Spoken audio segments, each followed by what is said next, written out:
बलवान जी, सबसे पहले तो रायसिंह नगर में आपका स्वागत है। महापंचायत में आप पधारे हैं चलती हुई विधानसभा में, लेकिन किसानों का जो आंदोलन है लगातार 100 दिन से क्रॉस हो चुका है, उसको लेकर के आप क्या कहना चाहेंगे? जो कृषि कानून केंद्र की सरकार ने किसान विरोधी पास किए हैं और ये कानूनी जामा भी पहन चुके हैं, इसके खिलाफ लड़ाई अध्यादेश आने के बाद ही शुरू हो गई थी।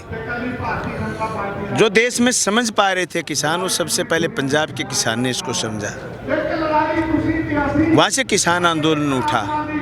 मैंने सितंबर की विधानसभा का जब हम राजस्थान में ये तीनों कानून केंद्र के खिलाफ हमने किसान के पक्ष में पास किए थे, उसी दिन ये बात कही थी कि किसान खड़ा होगा।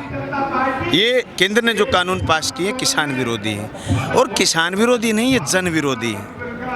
इन तीनों कानूनों के खिलाफ आज देश भर में आंदोलन बहुत मजबूती के साथ बढ़ रहा है। जो अहिंसावादी आंदोलन शुरू हो रहा है, वो आंदोलन हमेशा ही लंबे चलते हैं, क्योंकि इस आंदोलन की डेप्थ है वो बहुत गहरी है। और मैं आप सब साथियों से ये निवेदन करना चाहता हूँ कि ये पाकिस्तान के बॉर्डर के नज़दीक रायसिंह नगर से लेकर के गाजीपुर बॉर्डर तक, जहाँ तक किसान बैठे हैं, कहीं न कहीं किसी न किसी शक्ल में, किसी न किसी नाम से, और पूरे हिंदुस्तान में जो किसान पंचायतें चल रही हैं, किसानों के अलग अलग स्वरूप में धरने प्रदर्शन कश्मीर से कन्याकुमारी तक चल रहे हैं। ये इसलिए चल रहे हैं कि किसान की ज़मीन बचे, किसान से जुड़ा हुआ बाजार बचे, किसान से जुड़ी हुई मंडी बचे।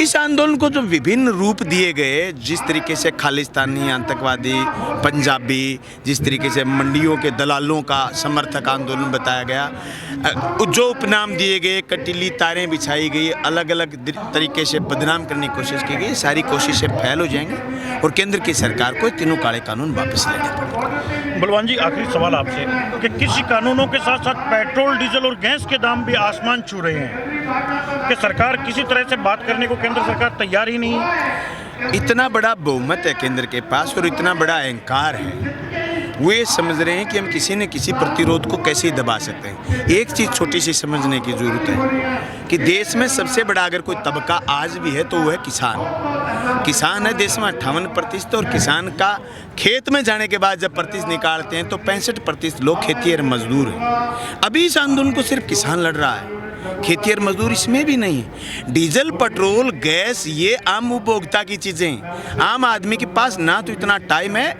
और ना ही विभिन्न चैनलों के माध्यम से और विभिन्न प्रचारों के माध्यम से और सोशल मीडिया में उन्होंने जो खर्चा किया उसके माध्यम से इतना जहर घोल दिया कि लोगों को उन्होंने तबकों में, लोगों को उन्होंने वर्णों में, लोगों को उन्होंने अलग अलग तरीके से बांट दिया।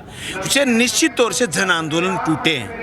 ये तो धन्य है हिंदुस्तान का किसान और पंजाब का किसान जिसने अगुवाई की, और किसी न किसी एक मुद्दे पर लोग खड़े हुए हैं और लोगों को संजो रखा है। और वो सोशल मीडिया के लोग और छोटे छोटे जो चैनल और जो ये आपके प्रादेशिक चैनल, इनका बहुत बड़ा धन्यवाद है कि कहीं न कहीं कोई बात कुछ करके लोगों तक पहुंचा तो देते हैं। नहीं तो बड़ी जो मीडिया, दिल्ली की बड़ी मीडिया, स्ट्रीमलाइन की मीडिया है, उसमें 1-2 चैनलों को छोड़ करके बाकी ने तो इस बात को गलत तरीके से प्रचारित करते हैं या फिर इसको दुष्प्रचार करने का काम करते हैं। जैसे आप ये कह रहे हो कि जन आंदोलन है, तो इसमें खाली किसान आंदोलन ही क्यों बना रखे हैं? इसको आप जन आंदोलन क्यों नहीं बना पा रहे? नाम देने की जरूरत नहीं। जिस तरीके से इस किसान आंदोलन के हिसाब से चल रहा है, इसमें जो मदद जनता कर रही है, तो ये जन आंदोलन है। इस तरीके से कि इसमें भीड़ क्यों ज़्यादा बढ़ेगी, जो ज़्यादा भीड़ बढ़ेगी विभिन्न पंचायतों के माध्यम से, वो और बड़ा स्वरूप होता जाएगा। लेकिन ये इस सदी का सबसे बड़ा किसान आंदोलन ही जाना जाएगा। बलवान जी, प्रधानमंत्री बोले कि आंदोलन की भी है, नया शब्द दे दिया गया आंदोलन करने वालों को। प्रधानमंत्री जी तो कुछ भी बोल सकते हैं। वो तो ये भी कह रहे थे कि काला धन वापस आएगा, वो तो ये भी कह रहे थे कि 2 करोड़ रोजगार पर साल देंगे, वो तो ये भी कह रहे थे कि अच्छे दिन आएंगे, आए तो नहीं।